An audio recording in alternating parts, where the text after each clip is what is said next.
శ్రీకృష్ణం వందే జగద్గురుం శ్రీ శ్రీ ఆచార్య ప్రబోధానంద యోగీశ్వరాయ నమః.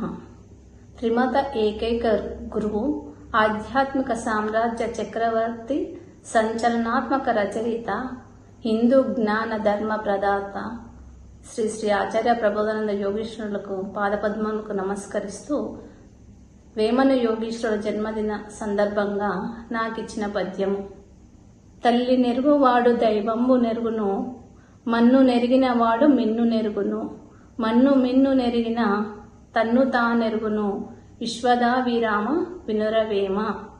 సకల జీవరాశులకు తల్లిదండ్రులు ప్రకృతి పరమాత్మ.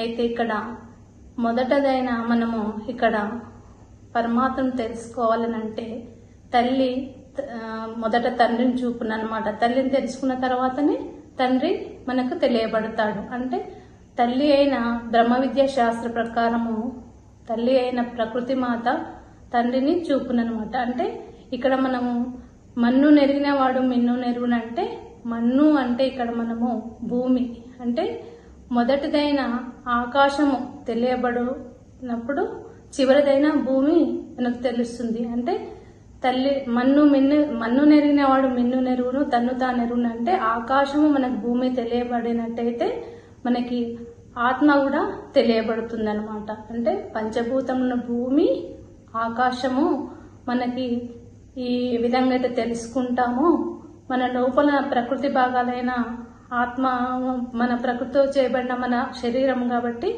మన ఆత్మ కూడా తెలియబడుతుందని ఈ పద్యం యొక్క భావము. ఇక్కడ చివరిదైన మకుటం తీసుకున్నట్టయితే విశ్వదా విరామ వినురవేమ. విశ్వద అంటే విశ్వమంతా వ్యాపించిన పరమాత్మ, అభిరామ అంటే గొప్పదైన ఆత్మ, వినురవేమ అంటే జీవాత్మ అయిన వేమ విను అని ఈ పద్యం యొక్క భావము. మనకు స్వామివారైన ప్రబోధానంద యోగీశ్వర వారు భగవద్గీతలో మనకి చాలా అధ్యాయాల్లో కూడా మనకి ప్రకృతి పరమాత్మ అని, తర్వాత జీవాత్మ ఆత్మ పరమాత్మ అని 3 ఆత్మల గురించి కూడా తెలియజేశారు.